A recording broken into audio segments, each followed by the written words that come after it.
lautan luas selalu menjadi saksi.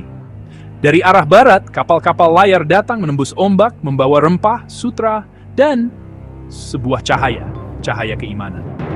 Itulah awal mula Islam menginjakan kaki di bumi Nusantara.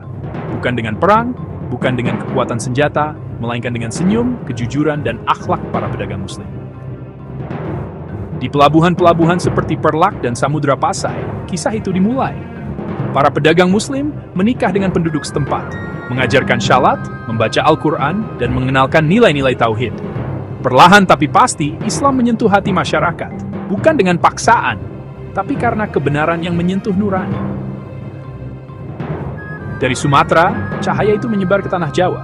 Di sana Islam tidak datang untuk mengganti budaya, tetapi menyucikan dan memperindahnya. Islam merangkul, bukan menolak, menuntun, bukan memaksa. Dan dari sinilah lahir satu peradaban besar, peradaban Islam Nusantara yang damai dan penuh cinta. Inilah keindahan dakwah di bumi Indonesia. Sebuah dakwah yang mengajarkan bahwa ketulusan lebih kuat dari kekuasaan dan akhlak lebih tajam dari pedang. Mereka datang membawa cahaya, dan dari sinilah perjalanan itu terus berlanjut ke masa ketika Islam tak lagi sekadar ajaran, tapi menjadi pondasi berdirinya kerajaan-kerajaan besar di Nusantara. Nama mereka dikenal sebagai Wali Songo, 9 orang suci yang bukan hanya mengajarkan ayat, tetapi menanamkan akhlak. Mereka tidak menentang budaya, mereka menyentuhnya dengan nilai Islam. Wayang, gamelan, tembang, tarian, semua dijadikan sarana dakwah.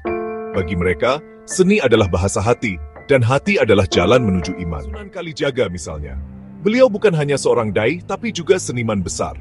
Lewat lakon wayang dan tembang Jawa, beliau menyampaikan pesan tauhid tanpa membuat orang merasa terpaksa.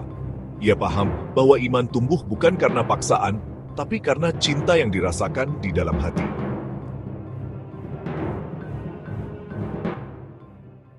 Sementara itu, Sunan Ampel mendirikan pesantren, tempat ilmu agama diajarkan, tempat akhlak ditanamkan sejak muda.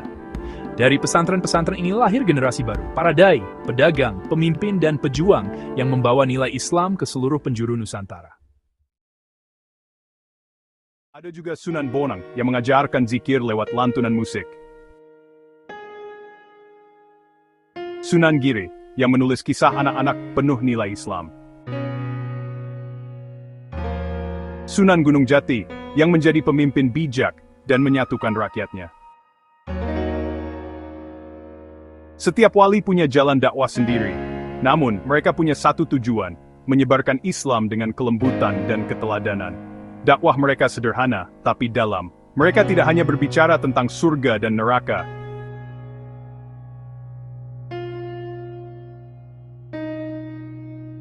tapi tentang bagian jadi manusia yang bermanfaat bagi sesama.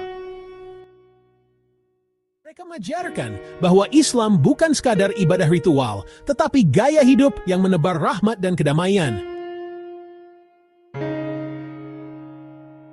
Bayangkan, berabad-abad yang lalu tanpa teknologi, tanpa mikrofon, mereka menyebarkan Islam hanya dengan senyum dan ketulusan. Namun dakwah itu masih terasa sampai hari ini. Mungkin karena dakwah yang lahir dari hati selalu sampai ke hati.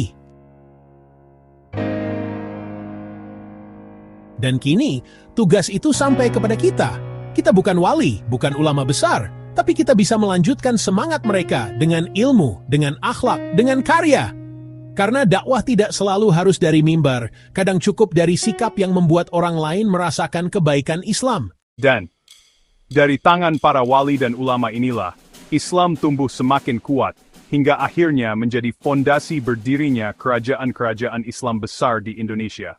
Dan dari tangan para wali dan ulama inilah, Islam tumbuh semakin kuat, hingga akhirnya menjadi fondasi berdirinya kerajaan-kerajaan Islam besar di Indonesia.